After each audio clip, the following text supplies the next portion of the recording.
আসসালামু আলাইকুম বন্ধুরা। পণ্ডিত ও ঐতিহাসিকগণ বলেন যে কাবা ৫ থেকে ১২ বার পুনর্নির্মাণ করা হয়েছে। ইসলামের সোনালী ইতিহাস, পবিত্র কাবারের অলৌকিক জন্ম ও ইতিহাস। পবিত্র কাবারের অলৌকিক জন্ম ও ইতিহাস। বন্ধুরা, আপনারা কি জানেন মানব জাতির জন্য আল্লাহর ইবাদত করার উদ্দেশ্যে নির্মিত এটিই ছিল সর্বপ্রথম ঘর। ফেরেশতারা জান্নাত থেকে এসে এই পবিত্র কাবার প্রথম ভিত্তিপ্রস্তর স্থাপন করেছিলেন। নোহের প্লাবনে কাবার সেই প্রাচীন ঘরটি যখন আকাশে তুলে নেওয়া হয় তখন চারপাশ মরুভূমি।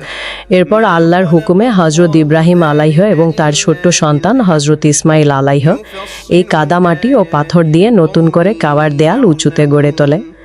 ইসমাইল আলাইহ এনে দিতেন আর ইব্রাহিম আলাইহ পরম ভক্তি নিয়ে কাবার দেয়াল গাঁথতেন। কাবার দেয়ালে যে কালো জান্নাতি পাথর হাজরে আসওয়াদ দেখা যায় সেটিও নবী ইব্রাহিম আলাইহ নিজের পবিত্র হাত দিয়ে এখানে বসিয়েছিলেন। কাবার ইতিহাস অলৌকিক ঘটনায় ভরা। প্রিয় নবীজি সাল্লাল্লাহু আলাইহি ওয়াসাল্লামের জন্মে ঠিক কিছুদিন আগে আব্রাহা নামের এক রাজা হাতি বাহিনী নিয়ে এই কাবা শরীফ ধ্বংস করতে এসেছিল। মহান আল্লাহ জান্নাত থেকে আবাবিল পাখি পাঠিয়ে তাদেরকে ধ্বংস করে তার পবিত্র ঘর রক্ষা করেছিলেন। বন্ধুরা, অবশেষে আমাদের প্রিয় নবীজি সাল্লাল্লাহু আলাইহি ওয়াসাল্লাম সহ মক্কা বিজয়ের দিন খাবার ভেতরে সব মূর্তি ভেঙে এটিকে আজীবনের জন্য এক আল্লাহর ইবাদতের ঘর বানিয়েছিলেন। সারা বিশ্বের কোটি কোটি মুসলমান এই ঘরটির দিকে মুখ করে নামাজ আদায় করেন। কাবার এই পবিত্র ইতিহাস যদি আপনার কলিজায় একটুও ছুঁয়ে থাকে তবে সবাই কমেন্টে মাশাআল্লাহ লিখবেন এবং আমাদের চ্যানেলটি জলদি সাবস্ক্রাইব করে দেবেন। জাযাকাল্লাহ খায়ের।